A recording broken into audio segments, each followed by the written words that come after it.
Selamat datang. Hari ini kita mau sama-sama bongkar satu teka-teki yang menarik banget di era digital sekarang. Kenapa ya institusi yang kita percaya banget di dunia nyata, kayak katakanlah rumah sakit, seringkali kayaknya susah banget gitu nyambung sama kita-kita di dunia online. Ada semacam jurang komunikasi di sana, dan sekarang kita akan cari tahu kenapa. Oke, biar nggak berlama-lama, kita langsung aja ke pertanyaan utamanya. Sebuah pertanyaan yang mungkin kedengarannya agak nyentil, tapi ini penting banget. Coba deh pikirin, kenapa video TikTok dari seorang health influencer kadang-kadang bisa terasa jauh lebih meyakinkan daripada misalnya brosur resmi dari rumah sakit ternama?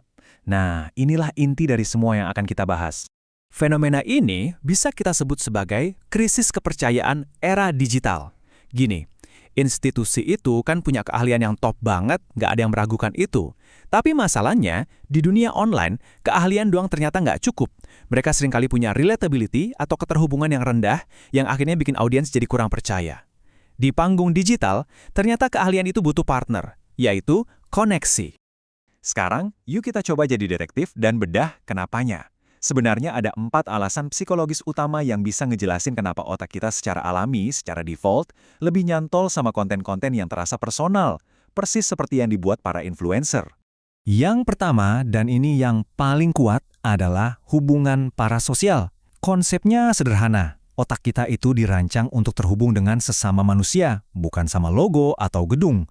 Nah, influencer itu jago banget menciptakan sebuah ilusi keintiman. Kita lihat story mereka, lagi ngopi, lagi curhat, lagi sakit. Jadi, pas mereka kasih saran kesehatan, otak kita nggak memproses itu sebagai informasi dari lembaga, tapi sebagai saran tulus dari teman. Inilah yang namanya efek teman. Kedua, soal kredibilitas sumber. Coba bayangin kredibilitas online itu kayak meja dengan 2 kaki. Kaki pertama itu keahlian, kaki kedua itu keterhubungan. Institusi kayak rumah sakit, kaki keahliannya kokoh banget, tapi kaki keterhubungannya agak goyang. Sebaliknya, influencer mungkin keahliannya nggak sedalam dokter spesialis, tapi kaki keterhubungannya kuat banget karena mereka berbagi cerita personal. Dan seringkali kita lebih dengerin orang yang kita rasa ngerti banget apa yang kita rasain. Prinsip ketiga adalah kemudahan kognitif. Gini deh, otak kita itu pada dasarnya agak malas. Selalu cari jalan yang paling gampang. Informasi yang dibungkus dengan bahasa simpel, sederhana, dan langsung ke intinya, itu akan terasa lebih benar dan gampang banget kita percaya. Beda sama kalimat-kalimat rumit yang bikin kita mikir 2 kali. Nah, ini dia contoh nyatanya. Bedanya kayak bumi dan langit kan? Di kiri, kita punya bahasa institusi, formal, kaku, bikin kening berkerut. Di kanan, bahasanya influencer. Kamu sering pusing? Langsung nyambung sama masalah kita sehari-hari. Otak kita tanpa ragu pasti langsung milih yang kanan.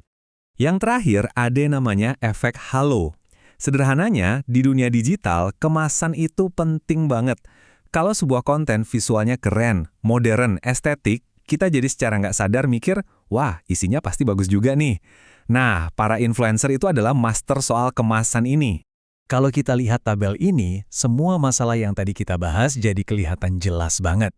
Ini kayak ringkasannya. Lihat deh bedanya dari nada suara yang satu formal, yang satu kasual. Perspektifnya, kami lawan saya. Isi kontennya pengumuman, lawan life hack dan cerita.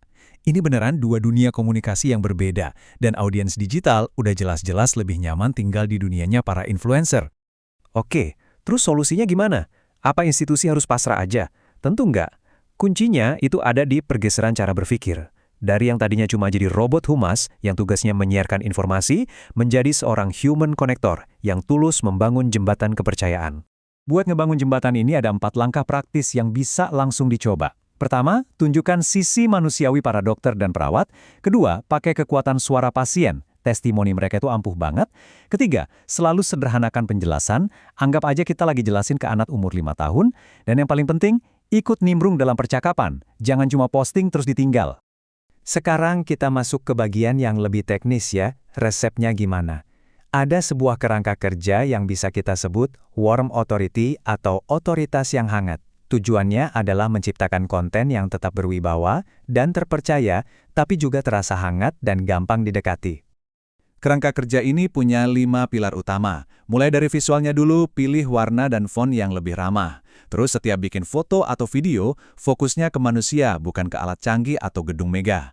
Lalu rancang struktur kontennya biar nendang, jaga etika dan privasi pasien, dan terakhir, siapin peralatan minimal tapi hasilnya maksimal. Yang penting, audio jernih dan video stabil.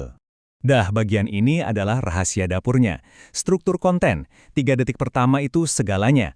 Harus ada kail atau hook yang bikin orang berhenti scroll.